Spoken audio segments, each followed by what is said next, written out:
Good evening. I'm Trevor MacKay, the student president of the William F. Buckley Junior Program at Yale.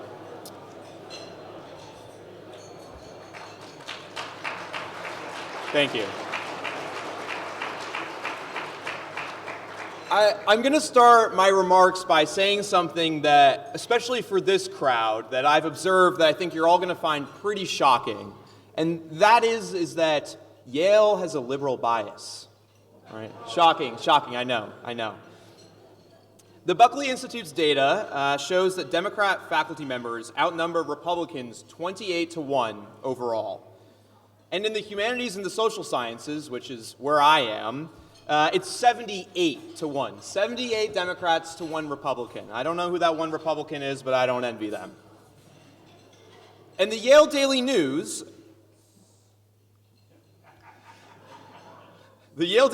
found that 82% of Yaleys supported the Harris campaign, while only 11% considered themselves conservative. Maybe that's because none of them even supported the Trump campaign. I'm not sure why the data is Harris versus conservative, but I think that might be why.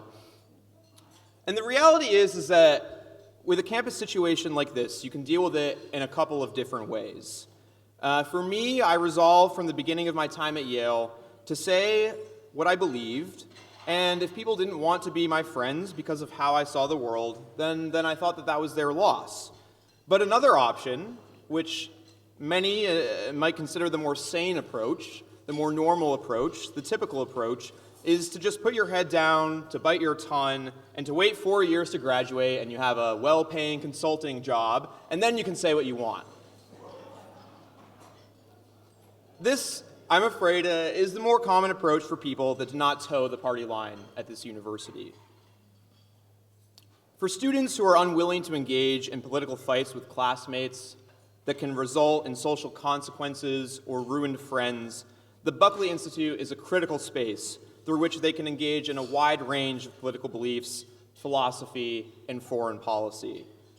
50 years after the Woodward Report called for the right to think the unthinkable, discuss the unmentionable, and challenge the unchallengeable, it seems harder than ever to do that here at Yale. The Buckley Institute helps make it possible. We're one of the few remaining places on campus where Yale students can consistently hear perspectives that dissent from the progressive orthodoxy, whether you are a liberal, a centrist, or the rare conservative. Through Buckley, students are able to challenge dominant narratives on campus, and also to be challenged in their beliefs in turn. We find friends who are willing to think outside the narrow confines of the status quo, and we speak with each other honestly, as I'm sure many of you are doing here tonight. And we don't have to worry about being canceled for the terrible, horrible, no-good crime of simply being curious. As I reflect on my nearly 3.5 years at Yale, I want to thank the Buckley Institute for the opportunities it has provided me, the ideas it has made available to me, and to the chance that it gave me to really make a positive impact on this campus. Buckley is an institution within the institution, and it is one that is desperately needed. So I'd like to thank Lauren, whose steadfast leadership has brought hundreds of Yaleys to Buckley each year before I even came here, and created a space for serious discussion and intellectual exploration. So let's hear a round of applause for Lauren. Thank you, Lauren.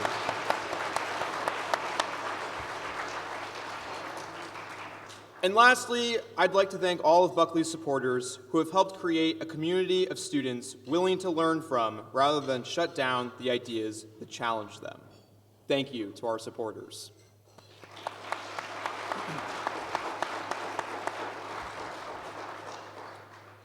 Every year, the Buckley Institute hosts an essay contest.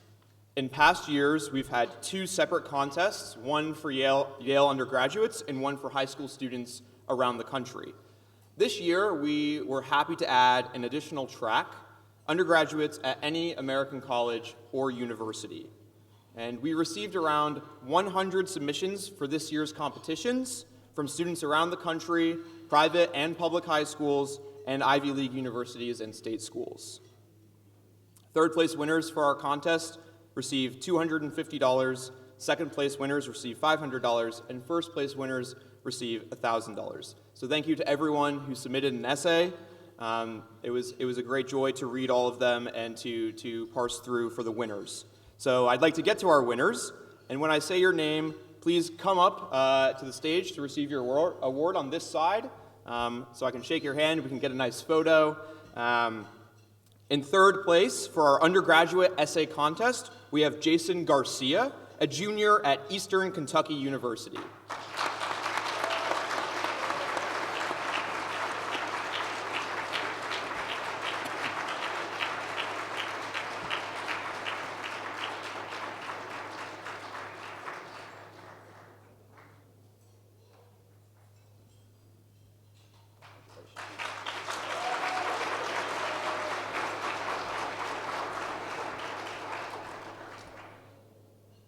In second place, we have Arnav Vyas, a junior at Princeton University, who is unfortunately unable to join us this evening, but please, still a round of applause.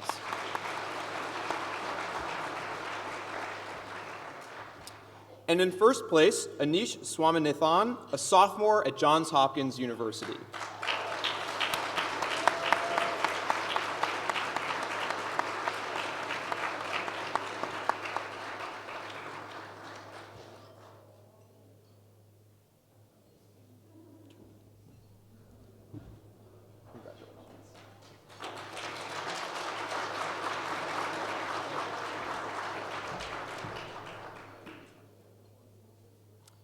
Now to our Yale undergraduate essay contest winners.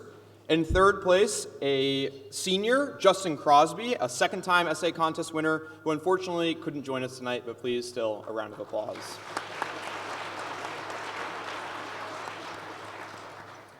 In second place, Avi Lingaretti, a junior who also unfortunately could not make it, but again, still please a round of applause.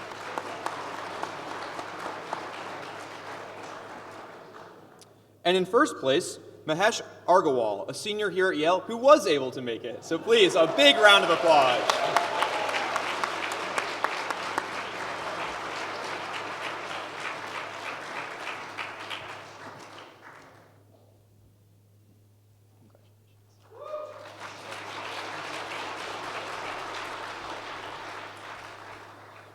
And last, but certainly not least, our high school essay contest winners, the best from across the country. And I gotta say, you have the guts to submit an essay to Yale. Good on you. Good on you.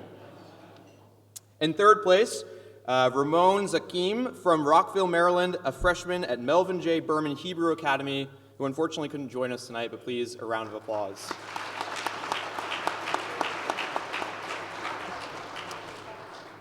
In second place, Melanie Tidmore from Atlanta, Georgia, a sophomore at Liberty University Online Academy, who was able to make it all the way from Atlanta. So a big round of applause.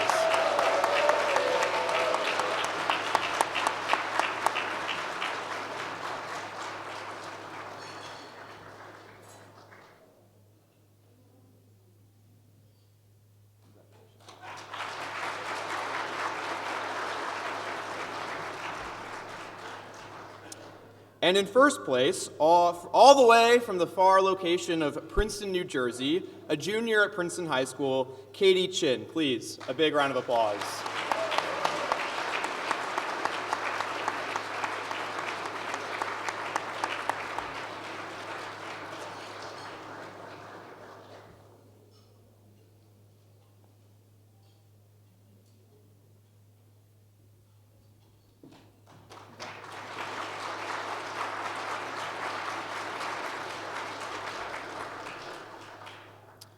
Congratulations to all of our winners. Everyone, please enjoy your meals, and we're going to pick things right back up in a few minutes with our keynote speaker. Thank you very much for being here tonight.